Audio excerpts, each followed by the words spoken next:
ವೀಕ್ಷಕರೇ, ಅದು 1986 ಅಕ್ಟೋಬರ್ 20ನೇ ತಾರೀಕು. ಸ್ಥಳ ತಮಿಳುನಾಡಿನ ಮದ್ರಾಸ್ ನಗರ.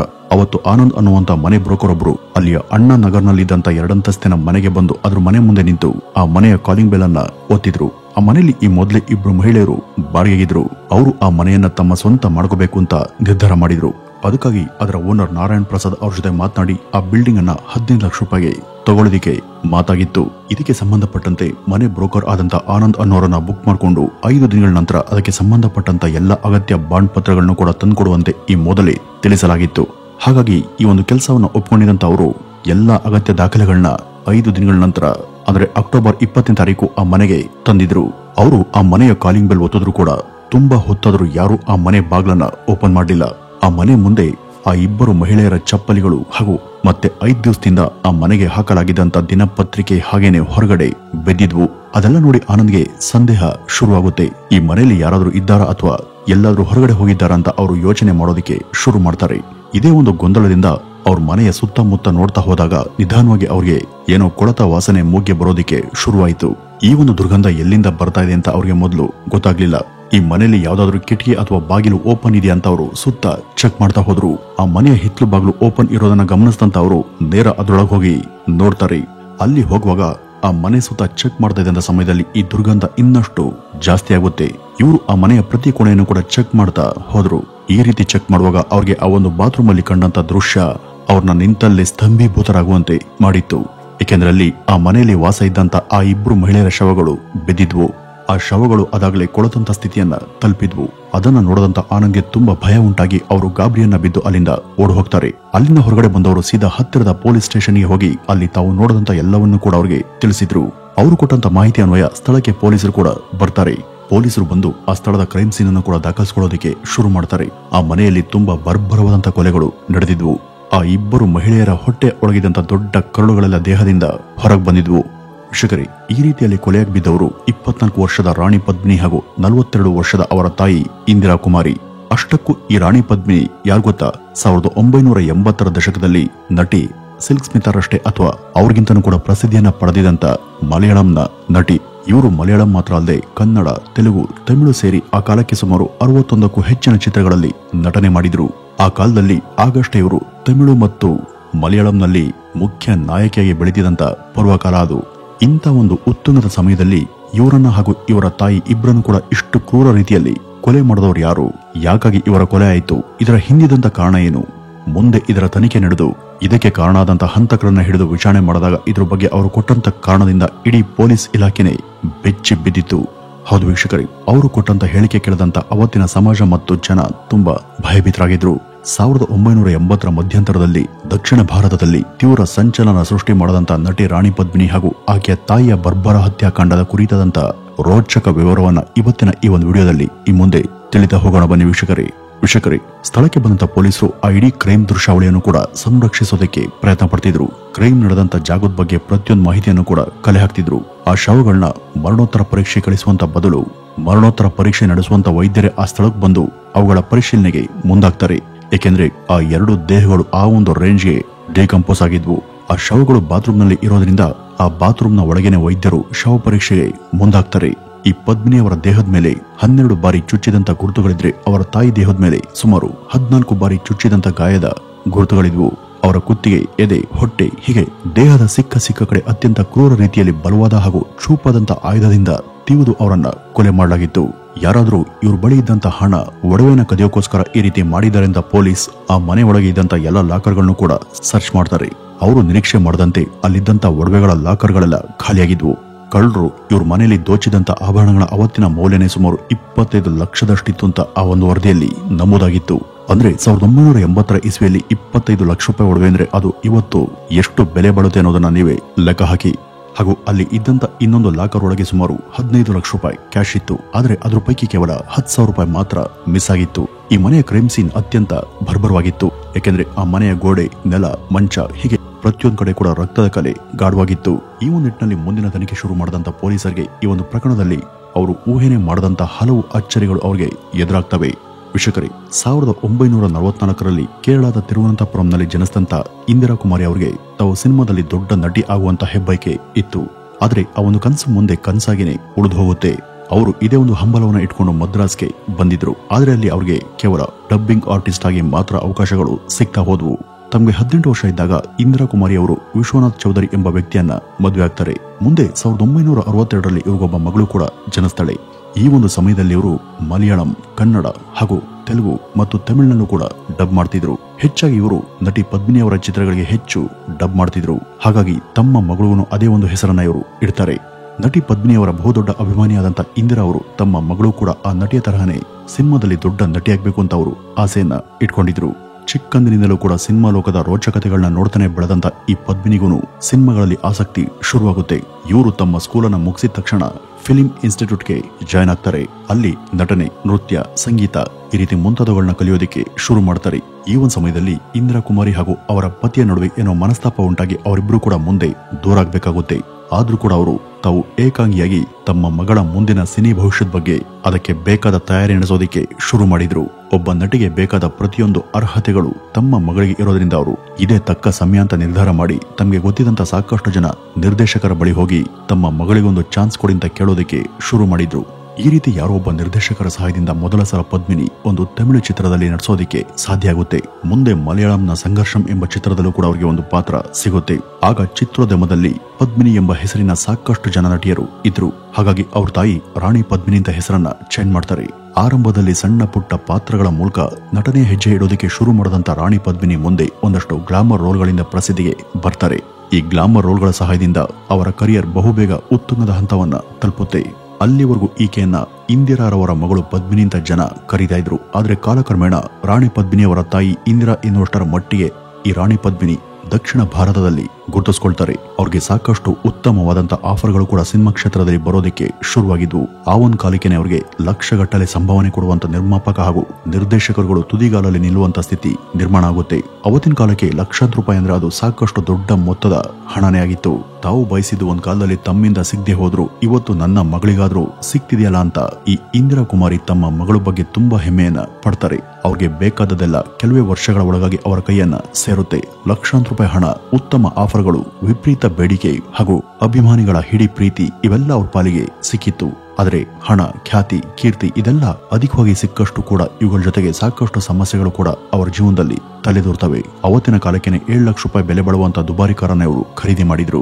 ಇದ್ರ ಜೊತೆ ಒಡವೆ, ಹಣ, ಐಷಾರಾಮಿ ಜೀವನ ಇದೆಲ್ಲವೂ ಕೂಡ ಅವರ ಕೈವಶ ಆಗಿತ್ತು. ಆದರೆ ಇಂಥ ಒಂದು ಸಮಯದಲ್ಲಿ ತಾಯಿ ಮಗಳು ಇಬ್ಬರು ಕೂಡ ಭೀಕರ ರೀತಿಯಲ್ಲಿ ಹತ್ಯೆಗೆ ಈಡಾಗಿದ್ರು. ಇನ್ನು ಪೊಲೀಸರು ಈ ಒಂದು ಕೇಸಿನ ತನಿಖೆಯನ್ನ ಕೈಗೆತ್ತಿಕೊಂಡಿದ್ರು. ಅವತ್ತು ಪೊಲೀಸ್ ನಾಯಿಗಳನ್ನು ಕೂಡ ಕರೆಸಿ ಮನೆ ಸುತ್ತ ಏನಾದರೂ ಸುಳಿವು ಸಿಗುತ್ತಾ ಅಂತ ಹುಡುಕಾಡ್ತಾರೆ. ಈ ರೀತಿ ಪೊಲೀಸ್ ಶ್ವಾನಗಳು ಆ ಮನೆ ವಾಸನೆ ಹಿಡಿದು ನೇರ ಅಲ್ಲಿಂದ ಒಂದು ರೂಮ್ ಕಡೆಗೆ ಹೋಗೋದಿಕ್ಕೆ ಶುರು ಮಾಡಿದ್ವು. ಅವು ತಲುಪದಂತ ರೂಮ್ನ ಒಳಗೆ ಸಾಕಷ್ಟು ಮದ್ಯದ ಬಾಟಲ್ಗಳು ಇರೋದನ್ನ ಈ ಪೊಲೀಸರು ಗಮನಿಸ್ತಾರೆ. ಆ ಬಾಟಲ್ಗಳ ಮೇಲೆಲ್ಲ ಸಾಕಷ್ಟು ಫಿಂಗರ್ ಪ್ರಿಂಟ್ಗಳು ಕೂಡ ಮೂಡಿದ್ವು. ಕ್ರೈಮ್ ಸೀನ್ ನಲ್ಲಿ ಸಿಕ್ತಂತ ಫಿಂಗರ್ ಪ್ರಿಂಟ್ಗಳಿಗೆ ಇವುಗಳನ್ನ ಮ್ಯಾಚ್ ಮಾಡಿದಾಗ ಅದು ಸರಿಯಾದ ರೀತಿಯಲ್ಲಿ ಮ್ಯಾಚ್ ಆಗುತ್ತೆ. ಹಾಗಾದ್ರೆ ಈ ಡ್ರಿಂಕ್ಸ್ ಬಾಟಲ್ ಇದ್ದಂತ ರೂಮ್ ನಲ್ಲಿ ಇದ್ದವರು ಯಾರು ಅಂತ ನೋಡಿದಾಗ ಆ ಕೋಣೆಯಲ್ಲಿ ಅಡುಗೆಯವನಾದಂತ ಗಣೇಶನ್ ಹಾಗೂ ಆ ಮನೆಯ ಸೆಕ್ಯೂರಿಟಿ ಗಾರ್ಡ್ ಆದಂತ ಲಕ್ಷ್ಮೀ ನರಸಿಂಹನ್ ಎಂಬ ಆ ಇಬ್ರು ವ್ಯಕ್ತಿಗಳೇ ಅಲ್ಲಿ ಇದ್ದದ್ದು ಈ ಒಂದು ವಿಷಯ ಪೊಲೀಸರಿಗೆ ಗೊತ್ತಾಗುತ್ತೆ. ಈ ಮನೆಯ ಮುಂದೆ ಇದ್ದಂತ ರಾಣಿ ಪದ್ಮಿನಿ ಅವರ ಕಾರ್ ಕೂಡ ಮಿಸ್ ಆಗಿತ್ತು. ಇದರ ಚಾಲಕನಾಗಿದ್ದವನೇ ಜಯಬರಾಜ್ ಎಂಬ ವ್ಯಕ್ತಿ. ಈಗ ಆ ಮನೆ ಅಡುಗೆ ಭಟ್ಟ, ವಾಚ್ಮನ್ ಹಾಗೂ ಇವ್ರ ಮನೆಯ ಕಾರ್ ಚಾಲಕ ಈ ಮೂವರನ್ನು ಕೂಡ ಪೊಲೀಸರು ತೀವ್ರವಾಗಿ ಹುಡುಕೋದಕ್ಕೆ ಶುರು ಮಾಡ್ತಾರೆ. ಹೀಗಿರುವಾಗ ಅಕ್ಟೋಬರ್ 29ನೇ ತಾರೀಕು ಅವರ ಕಾರ್ ಚಾಲಕನಾದಂತಹ ಜಯಬರಾಜ್ ಪೊಲೀಸರ ಕೈಗೆ ಸಿಕ್ಕಿದ್ದ. ಇವನನ್ನ ಹಿಡಿದು ವಿಚಾರಣೆ ಮಾಡಿದಾಗ ಪೊಲೀಸ್ಗೆ ಅವನು ಇದಕ್ಕೂ ತನಗೂ ಯಾವುದೇ ಸಂಬಂಧ ಇಲ್ಲ, ರಾಣಿ ಪದ್ಮಿನಿಗೆ ಇಲ್ಲಿಯ ಒಬ್ಬ MLA ಜೊತೆ ಅಫೇರ್ ಇತ್ತು, ಅವ್ರ ಮಧ್ಯ ಏನೋ ಮನಸ್ತಾಪ ಉಂಟಾಗಿ ಆ ಶಾಸಕರೇ ತಮ್ಮ ಆಳುಗಳನ್ನ ಕರೆಸಿ ಅವರಿಬ್ಬರನ್ನ ಈ ರೀತಿ ಕೊಲೆ ಮಾಡಿಸ್ತಂತ ಅವರು ಇದೆಲ್ಲ ನಮ್ಮ ಮೇಲೆ ಬರ್ಲಿ ಅನ್ನುವ ಹಾಗೆ ಅಲ್ಲಿ ಸೀನನ್ನ ಕ್ರಿಯೇಟ್ ಮಾಡಿ ಹೋಗಿದ್ದಾರೆ ಎಂಬ ವಿಷಯವನ್ನು ಅವರಿಗೆ ತಿಳಿಸಿದ್ದ. ಅದರ ಮೇಲ್ನೋಟಕ್ಕೆ ಪೊಲೀಸರಿಗೆ ಅವನ ಮಾತಿನಲ್ಲಿ ಸ್ವಲ್ಪ ಕೂಡ ನಂಬಿಕೆ ಬರಲಿಲ್ಲ. ಅದನ್ನು ಖಚಿತಪಡಿಸುವಂತ ಸಲುವಾಗಿ ಅವನ ಒಬ್ಬ ಸ್ನೇಹಿತನನ್ನ ಗುಟ್ಟಾಗಿ ಕರೆಸಿಕೊಂಡು ವಿಚಾರಣೆ ಮಾಡಿದವರಿಗೆ ಒಂದು ವಿಚಿತ್ರ ವಿಷಯ ಅವ್ರ ಗಮನಕ್ಕೆ ಬರುತ್ತೆ. ಒಂದಿನ ಶೂಟಿಂಗ್ ಸ್ಪಾಟ್ ನಿಂದ ಅವತ್ತು ರಾತ್ರಿ ಪದ್ಮಿನಿ ಹಾಗೂ ಅವರ ತಾಯಿ ಈ ಇಬ್ಬರನ್ನು ಆ ಚಾಲಕ ತನ್ನ ಕಾರಿನಲ್ಲಿ ಕೂರಿಸ್ಕೊಂಡು ಬರುವಾಗ ಅವತ್ತು ರಾಣಿ ಪದ್ಮಿನಿ ಧರಿಸಿದಂತ ಡ್ರೆಸ್ ತುಂಬಾ ಮಾದಕವಾಗಿತ್ತು. ಅವರ ತೊಡೆವರೆಗೂ ಎಕ್ಸ್ಪೋಸ್ ಆಗಿದ್ದಂತ ಅದನ್ನು ನೋಡಿ ತನ್ನ ಮುಂದೆ ಇದ್ದಂತ ಕಾರಿನ ಕನ್ನಡಿಯ ಮೂಲಕ ಹಿಂದೆ ಕೂತಿದ್ದಂತ ಅವರ ಕಡೆ ತಪ್ಪಾದ ದೃಷ್ಟಿಯಿಂದ ನೋಡೋದಿಕ್ಕೆ ಶುರು ಮಾಡಿದ್ದ. ಇದನ್ನ ಗಮನಿಸಿದಂತ ಪದ್ಮಿನಿಯವರ ತಾಯಿ ಇಂದಿರಾ ಅವನ ಮೇಲೆ ಕೋಪ ಮಾಡ್ಕೊಳ್ತಾರೆ. ಅವರಿಬ್ರು ಸೇರಿ ಅವನನ್ನ ಕಾರಲ್ಲಿ ಚೆನ್ನಾಗಿ ಬೈಯೋದಿಕ್ಕೆ ಶುರು ಮಾಡಿದ್ರು. ಆ ಒಂದು ಕಾರ್ ಅವರ ಬಂಗ್ಲೆ ಮುಂದೆ ಬಂದು ಇಳಿದ ನಂತರ ಕೆಳಕ್ಕೆ ಇಳಿದಂತ ಇಂದಿರಾ ಅವರು ಈ ಚಾಲಕನ ಕೆನ್ನೆಗೆ ಜೋರಾಗಿ ಬಾರಿಸಿದ್ರು. ಅವನಿಗೆ ಮನಸೋ ಇಚ್ಛೆ ಬಾರಿಸಿದಂತ ಅವರು ಇನ್ಮೇಲೆ ನೀನು ಕೆಲಸಕ್ಕೆ ಬರಬೇಡ ಅಂತ ಗದರಿಸಿ ಕಳುಹಿಸ್ತಾರೆ. ಹೀಗಾಗಿ ಅವನು ಅಲ್ಲಿ ಕೆಲಸ ಬಿಟ್ಟಂತ ವಿಷಯವನ್ನ ಅವನ ಸ್ನೇಹಿತ ಪೊಲೀಸರಿಗೆ ತಿಳಿಸಿದ್ದ. ಹಾಗೂ ಈ ಒಂದು ವಿಷಯವನ್ನ ಚಾಲಕ ಜೇಬರಾಜ್ ತನಗೆ ತಿಳಿಸಿದ್ದು ಅಂತ ಅವನ ಸ್ನೇಹಿತ ಪೊಲೀಸರಿಗೆ ಹೇಳಿದ್ದ. ಇದಾಗಿ 4 ದಿನಗಳ ನಂತರ ಅಂದ್ರೆ ನವೆಂಬರ್ 3ನೇ ತಾರೀಕಿನಂದು ಆ ಮನೆಯ ವಾಚ್ಮ್ಯಾನ್ ಆಗಿದ್ದಂತ ನರಸಿಂಹನ್ ಕೂಡ ಪೊಲೀಸರ ಕೈಗೆ ಸಿಕ್ಕಿದ್ದ. ಇವನನ್ನ ಹಿಡಿದು ಸರಿಯಾದ ರೀತಿಯಲ್ಲಿ ವಿಚಾರಿಸಿದಾಗ ಅವನು ಹೌದು ಅವರಿಬ್ಬರನ್ನ ಕೊಲೆ ಮಾಡಿದ್ದು ನಾವು 3 ಸೇರಿ ಅಂತಾನೆ ಆತ ಒಪ್ಕೊಂಡಿದ್ದ. ಆ 3 ಯಾವ ರೀತಿ, ಯಾಕೆ ಹಾಗೂ ಹೇಗೆ ಕೊಲೆ ಮಾಡಿದ್ರು ಅಂತ ಪೊಲೀಸರು ಅವನನ್ನ ಕೇಳಿದ್ರು. ಆಗ ಪೊಲೀಸರಿಗೆ ಆ ಮನೆಯ ವಾಚ್ಮನ್ ಆಗಿದ್ದಂತ ನರಸಿಂಹನ್ ಎಂಬುವನು ಬಾಯ್ಬಿಟ್ಟಂತ ಸಂಗತಿಗಳು ಈ ರೀತಿ ಇದ್ವು. ಈ ನಟಿ ರಾಣಿ ಪದ್ಮಿನಿ ಹಾಗೂ ಆಕೆ ತಾಯಿ ಇಂದಿರಾ ಆ ಒಂದು ಬಂಗಲೆಗೆ ಆರಂಭದಲ್ಲಿ ಹೊಸದಾಗಿ ಬಂದಿದ್ದಾಗ ತಮ್ಮ ಮನೆ ಕೆಲಸಕ್ಕೆ ಕೆಲವು ಆಳುಗಳು ಬೇಕು ಅಂತ ಅವತ್ತಿನ ಕೆಲವು ಪತ್ರಿಕೆಗಳಲ್ಲಿ ಜಾಹೀರಾತನ್ನ ಕೊಟ್ಟಿದ್ರು. ಈ ಒಂದು ಜಾಹೀರಾತನ್ನ ನೋಡಿದ ನಂತರ ಮೊದಲು ಆ ಮನೆಗೆ ವಾಚ್ಮನ್ ಆದಂತ ನರಸಿಂಹನ್ ಬಂದು ಕೆಲಸಕ್ಕೆ ಸೇರ್ಕೊಂಡಿದ್ದ. ಆ ಬಳಿಕ ಅಡುಗೆಯವನು ಹಾಗೂ ಕಾರ್ ಚಾಲಕ ಜೇಬರಾಜ್ ಕೂಡ ಕೆಲಸಕ್ಕೆ ಸೇರ್ಕೊಂಡಿದ್ರು. ಈ ತಾಯಿ ಮಗಳು ಆಗಾಗ ಶಾಪಿಂಗ್ಗೆ ಹೋಗ್ತಾ ಇದ್ದದ್ದು ತುಂಬಾ ಸಾಮಾನ್ಯವಾಗಿತ್ತು. ಈ ರೀತಿ ಶಾಪಿಂಗ್ ಮಾಡೋದಕ್ಕೆ ಹೋದವರು ಹೆಚ್ಚಾಗಿ ದುಬಾರಿ ಬೆಲೆಯ ಒಡವೆ ಹಾಗೂ ಆಭರಣಗಳನ್ನ ಖರೀದಿ ಮಾಡಿ ವಾಪಸ್ ಬರ್ತಿದ್ರು. ಇವರನ್ನ ಆಗಾಗ ಶಾಪಿಂಗ್ಗೆ ಕರ್ಕೊಂಡು ಹೋಗಿ ಬಂದು ಮಾಡ್ತಿದ್ದಂತ ಈ ಡ್ರೈವರ್ ಇವರ ಬಳಿ ಇದ್ದಂತ ಹಣ, ಒಡವೆ ಹಾಗೂ ನಟಿ ಪದ್ಮಿನಿ ಮೇಲೆ ಮೊದಲಿಂದನೂ ಕೂಡ ಕೆಟ್ಟ ಕಣ್ಣು ಬಿದ್ದಿತ್ತು. ಈ ಜೇಬರಾಜ್ನ ವ್ಯಕ್ತಿತ್ವ ಹಾಗೂ ಅವನ ಹಿನ್ನೆಲೆ ಮೊದಲಿಂದನೂ ಸರಿ ಇರಲಿಲ್ಲ. ಅವನು ಈ ಮೊದಲೇ ಜೈಲಿಗೆ ಹೋಗಿ ಬಂದಿದ್ದಂತ ಒಬ್ಬ ಕ್ರಿಮಿನಲ್ ಆಗಿದ್ದ. ಅಷ್ಟೇ ಅಲ್ಲ, ಆ ಮನೆಗೆ ಬಂದಿದ್ದಂತ ವಾಚ್ಮನ್ ಆಗಿದ್ದಂತ ನರಸಿಂಹನ್ ಕೂಡ ಜೈಲಿನ ಗಿರಾಕಿನೇ ಆಗಿದ್ದ. ಕ್ರಿಮಿನಲ್ ಹಿನ್ನೆಲೆ ಹೊಂದಿದಂತ ಇವರನ್ನ ಸರಿಯಾಗಿ ಪರಿಶೀಲನೆ ಮಾಡದಂತ ಪದ್ಮಿನಿ ಹಾಗೂ ಇಂದಿರಾ ಅವರು ಕೆಲಸಕ್ಕೆ ಸೇರಿಸಿಕೊಂಡಿದ್ದೆ ಅವರು ಮಾಡದಂತ ದೊಡ್ಡ ತಪ್ಪು. ಅವತ್ತು ಇಂದಿರಾ ಅವರು ಈ ಡ್ರೈವರ್ ಕೆನ್ನೆಗೆ ಬಾರಿಸಿ ನೀನು ಇನ್ಮೇಲೆ ಕೆಲಸಕ್ಕೆ ಬರ್ಬೇಡ ಅಂತ ಹೇಳಿದಾಗ ಅದಕ್ಕೆ ಸರಿಯಾದ ಪ್ರತೀಕಾರ ತೀರಿಸಿಕೊಳ್ಳಬೇಕು ಅಂತ ಅವತ್ತೇ ನಿರ್ಧಾರ ಮಾಡದಂತ ಅವನು ಅಲ್ಲಿಂದ ಬೇರೆಲ್ಲೂ ಕೂಡ ಹೋಗದೆ ಆ ಬಂಗಲೆಯ ಮುಂದೆನೆ ಅಡಗಿ ಕೂತು ಸರಿಯಾದ ಸಮಯಕ್ಕೆ ಕಾಯ್ತಿದ್ದ. ಅಕ್ಟೋಬರ್ 15ನೇ ತಾರೀಕು ತಾವು ಬಾಡಿಗೆ ತಗೊಂಡಿದ್ದಂತ ಆ ಮನೆಯನ್ನ ತಮ್ಮ ಸ್ವಂತ ಬಂಗಲೆ ಮಾಡ್ಕೋಬೇಕು ಅಂತ ಆಸೆಯಿಂದ ಅದರ ಓನರ್ ಹತ್ರ ಅದನ್ನ 15 ಲಕ್ಷ ರೂಪಾಯಿ ಬೆಲೆಗೆ ಅವರು ಕುದುರಿಸಿದ್ರು. ಇದಕ್ಕಾಗಿ ಅಷ್ಟು ಹಣವನ್ನ ಈ ಮೊದಲೇ ಬ್ಯಾಂಕಿಂದ ಡ್ರಾ ಮಾಡಿ ತಂದು ಅದನ್ನ ಮನೆಯ ಲಾಕರ್ ಒಳಗೆ ಇಡಲಾಗಿತ್ತು. ಈ ಒಂದು ವಿಷಯವನ್ನ ಅದೇಗೋ ಪತ್ತೆ ಮಾಡದಂತ ಡ್ರೈವರ್ ಅವತ್ತು ರಾತ್ರಿ ಆ ಮನೆಯ ವಾಚ್ಮೆನ್ ಹಾಗೂ ಅಡುಗೆ ಭಟ್ಟ ಇಬ್ಬರನ್ನು ಕೂಡ ಕರೆದು ಈ ಬಗ್ಗೆ ತಿಳಿಸಿ ಆ ಮನೆಯಲ್ಲಿ ಇದ್ದಂತ ಚಿನ್ನಾಭರಣ, ಹಣದ ಆಮಿಷವನ್ನ ತೋರಿಸಿ ಅವರ ಬ್ರೈನ್ ವಾಶ್ ಮಾಡುವಲ್ಲಿ ಆತ ಸಫಲನಾಗಿದ್ದ. ಇವತ್ತು ರಾತ್ರಿ ಅವರಿಬ್ಬರನ್ನು ಕೂಡ ಕೊಲೆ ಮಾಡಿದ ನಂತರ ಅಲ್ಲಿರುವಂತಹ ಹಣ, ಒಡವೆ ಇದೆಲ್ಲವನ್ನು ಕೂಡ ದೋಚಿ ಮೂವರು ಎಲ್ಲಿಗಾದ್ರೂ ಓಡ್ ಹೋಗೋಣ, ನಂತರ ಬೇರೆ ಕಡೆ ಹೋಗಿ ಸೆಟಲ್ ಆಗೋಣ ಅಂತ ಆತ ಅವ್ರಿಗೆ ತಿಳಿಸಿದ್ದ. ಆರಂಭದಲ್ಲಿ ಈ ಕೆಲಸಕ್ಕೆ ಅಲ್ಲಿದ್ದಂತ ವಾಚ್ಮನ್ ಹಾಗೂ ಅಡುಗೆ ಭಟ್ಟ ಇಬ್ರು ಕೂಡ ಹಿಂದೇಟನ್ನ ಹಾಕ್ತಾರೆ. ಆದ್ರೆ ಈ ನಟಿ ಹಾಗೂ ಆಕೆ ತಾಯಿಗೆ ಬೇರೆ ಯಾರು ಕೂಡ ಆಪ್ತ ಪರಿಚಿತರು ಅಥವಾ ಸಂಬಂಧಿಕರು ಇರ್ಲಿಲ್ಲ ಅನ್ನುವಂತ ವಿಷಯ ಬಹಳ ವರ್ಷಗಳಿಂದ ಕೂಡ ಅವ್ರ ಹತ್ರ ಕೆಲಸ ಮಾಡ್ಕೊಂಡಿದ್ದಂತ ಅವರಿಬ್ಬರಿಗೂ ಚೆನ್ನಾಗೇನೆ ಗೊತ್ತಿತ್ತು. ಹೀಗಾಗಿ ಇವರನ್ನ ಕೊಲೆ ಮಾಡಿದ್ರು ಕೂಡ ಈ ಬಗ್ಗೆ ಹೆಚ್ಚು ಯಾರು ಕೂಡ ತಲೆ ಕೆಡಿಸ್ಕೊಳ್ಳೋರು ಇಲ್ಲ ಎಂಬ ವಿಷಯನೇ ಅವರನ್ನ ಈ ಒಂದು ಕರಾಳ ಕೆಲಸಕ್ಕೆ ಬಲವಾದ ಪ್ರಚೋದನೆಯನ್ನ ಕೊಡುತ್ತೆ. ಹೀಗಾಗಿ ಅವರು ಡ್ರೈವರ್ ಪ್ಲಾನ್ಗೆ ಸಮ್ಮತಿಯನ್ನ ಕೊಡ್ತಾರೆ. ಅವರಿಂದ ಒಪ್ಪಿಗೆ ಸಿಕ್ಕ ತಕ್ಷಣ ಅವನು ಮಾರ್ಕೆಟ್ಗೆ ಹೋಗಿ 3 ಚೂಪಾದ ಕತ್ತಿಗಳನ್ನ ಖರೀದಿ ಮಾಡಿಕೊಂಡು ಬಂದಿದ್ದ. ಈ ಕರಾಳ ಕೆಲಸಕ್ಕೆ ಬೇಕಾದಂತ ಎಲ್ಲಾ ಅಗತ್ಯ ಟೂಲ್ಗಳ ಜೊತೆ ಸಿದ್ಧವಾದಂತ ಅವರು ಅವತ್ ರಾತ್ರಿ ಸರಿಯಾದ ಸಮಯಕ್ಕಾಗಿ ಕಾದು ಕೂತಿದ್ರು. ಪ್ರತಿದಿನವೂ ಕೂಡ ರಾತ್ರಿ ಊಟಕ್ಕೆ ಮುನ್ನ ತಾಯಿ ಮಗಳು ಇಬ್ರು ಕೂಡ ಸ್ವಲ್ಪ ಡ್ರಿಂಕ್ಸ್ ಅನ್ನ ಸೇವಿಸೋದು ಅವರ ವಾಡಿಕೆಯಾಗಿತ್ತು. ಅವರು ಮದ್ಯ ಸೇವನೆ ಮಾಡುವಂತ ಸಮಯನೇ ತಮ್ಮ ಕೆಲಸಕ್ಕೆ ತಕ್ಕ ಸಮಯ ಅಂತ ಈ ಕೊಲೆಗಾರರು ಭಾವಿಸ್ತಾರೆ. ಅವತ್ ರಾತ್ರಿ ಬಲವಾದಂತ ಕತ್ತಿ ಹಿಡ್ಕೊಂಡು ಡ್ರೈವರ್ ಜೇಬರಾಜ್ ಆ ಬಂಗಲೆ ಹಾಲ್ನೊಳಗೆ ನಿಧಾನವಾಗಿ ನಡೆದುಕೊಂಡು ಬಂದಿದ್ದ. ಆ ಬಂಗಲೆಯ ಮುಖ್ಯ ಕೋಣೆಯಲ್ಲಿ ಯಾರು ಕೂಡ ಇಲ್ಲೇ ಇರೋದನ್ನ ಗಮನಿಸಿದಂತ ಅವನು ಹಾಗೆ ಮುಂದಕ್ಕೆ ಹೋದಾಗ ಅಲ್ಲಿದ್ದಂತ ಕಿಚನ್ ಅಲ್ಲಿ ಏನೋ ಸದ್ದು ಅವನಿಗೆ ಕೇಳಿಸುತ್ತೆ. ಈ ಇಂದಿರಾಗೂ ತನ್ನ ಹಿಂದೆ ಯಾರೋ ಇದ್ದಾರೆ ಅಂತ ಅನ್ಸಿ ಹಿಂದೆ ತಿರುಗಿ ಯಾರು ಅಂತ ಕೇಳಿದ ತಕ್ಷಣ ತನ್ನ ಕೈಯಲ್ಲಿ ಇದ್ದಂತ ಬಲವಾದ ಚಾಕು ಹಿಡಿದಿದ್ದಂತ ಅವನು ವೇಗವಾಗಿ ಅವರ ಬಳಿ ಬಂದು ಅವರ ಕತ್ತು ಹಾಗೂ ಹೊಟ್ಟೆಗೆ ಸಾಕಷ್ಟು ಸಲ ಚುಚ್ಚೋದಿಕ್ಕೆ ಶುರು ಮಾಡಿದ್ದ. ಈ ಒಂದು ನೋವಿಗೆ ಜೋರಾಗಿ ಕಿರ್ಚ್ಕೊಂಡಂತ ತನ್ನ ತಾಯಿಯ ಸದ್ದನ್ನ ಮೇಲಿಂದ ಕೇಳಿಸ್ಕೊಂಡಂತ ಪದ್ಮಿನಿ ಕೆಳಗೆ ಏನಾಗ್ತಿದೆ ಅಂತ ನೋಡೋದಿಕ್ಕೆ ಬರ್ತಾರೆ. ಹಾಗೆ ಬಂದ ಅವರ ಕಣ್ಮುಂದೆ ಕತ್ತಿಗಳನ್ನ ಹಿಡಿದು ನಿಂತ 3 ಹಂತಕರನ್ನ ನೋಡಿದ್ರು. ಹಾಗೂ ಅಲ್ಲಿ ಪಕ್ಕದ ಕೆಳಗೆ ತನ್ನ ತಾಯಿ ರಕ್ತದ ಮಡುವಲ್ಲಿ ಬಿದ್ದಿದ್ದು ಕೂಡ ಈ ಪದ್ಮಿನಿಗೆ ಕಾಣಿಸುತ್ತೆ. ತಕ್ಷಣ ಅವರಿಗೆ ಅಲ್ಲಿನ ಸ್ಥಿತಿಗತಿ ಅರ್ಥ ಆಗುತ್ತೆ. ಅವರು ತಮ್ಮ ಪ್ರಾಣ ಉಳಿಸ್ಕೊಳ್ಳುವಂತ ಸಲುವಾಗಿ ಓಡೋದಕ್ಕೆ ಶುರು ಮಾಡಿದಾಗ ಅವ್ರಿಗಿಂತ ಜೋರಾಗಿ ಓಡಬಂದಂತ ಇವರು ಆ ಬಾಗಿಲನ್ನ ಒಳಗಿಂದನೇ ಲಾಕ್ ಮಾಡ್ತಾರೆ. ಹಾಗೂ ತಮ್ಮ ಕೈಗೆ ಒಂಟಿಯಾಗಿ ಸಿಕ್ಕಂತ ರಾಣಿ ಪದ್ಮಿನಿಯವರ ಮೇಲೆ ವಿಕೃತವಾಗಿ ಅವರೆಲ್ಲರೂ ಕೂಡ ಸಾಮೂಹಿಕ ಅತ್ಯಾಚಾರವನ್ನ ಮಾಡೋದಕ್ಕೆ ಶುರು ಮಾಡ್ತಾರೆ. ಆ ಬಳಿಕ ತಮ್ಮ ಬಳಿ ಇದ್ದಂತ ಚೂಪಾದ ಕತ್ತಿಗಳಿಂದ ಆಕೆ ಎದೆ, ಹೊಟ್ಟೆ, ಕತ್ತು ಹೀಗೆ ಸಿಕ್ಕ ಕಡೆ ಚುಚ್ಚಿ ಕೊಂದು ಹಾಕ್ತಾರೆ. ನೋಡ್ತಿದ್ದ ಹಾಗೇನೆ ಮುಂದಿನ ಕೆಲವೇ ನಿಮಿಷಗಳ ಒಳಗಾಗಿ ಪದ್ಮಿನಿಯವರ ಜೀವ ಆರು ಹೋಗುತ್ತೆ. ತಮ್ಮ ಮಗಳು ಸತ್ತಾಗ ತಾಯಿ ಇಂದಿರಾ ಅವರ ಜೀವ ಇನ್ನೂ ಇತ್ತು. ಅವರು ತಮ್ಮ ಕಣ್ಮುಂದೆ ಮಗಳ ಮೇಲಾದಂತ ದೈಹಿಕ ಹಾಗೂ ಲೈಂಗಿಕ ದೌರ್ಜನ್ಯವನ್ನ ಕಣ್ಣಾರೆ ನೋಡಿ ತುಂಬಾ ದುಃಖಿಸ್ತಾ ಮಲಗಿದ್ರು. ತಮ್ಮ ಮಗಳ ಶವವನ್ನೇ ದಿಟ್ಟಿಸಿ ನೋಡ್ತಾ ಕೆಳಕ್ಕೆ ಬಿದ್ದು ಒದ್ದಾಡ್ತಾ ಇದ್ದಂತ ಅವರ ಜೀವ ಕೂಡ ಮುಂದಿನ ಕೆಲವೇ ಕ್ಷಣಗಳಲ್ಲಿ ಹೊರಟು ಹೋಗುತ್ತೆ. ಆಗ ಹಂತಕರು ಆ 2 ದೇಹಗಳನ್ನು ಕೂಡ ಅಲ್ಲಿದ್ದಂತ ಬಾತ್ರೂಮ್ಗೆ ಎಳೆದುಕೊಂಡು ಹೋಗಿ ಬಿಸಾಕಿದ್ರು.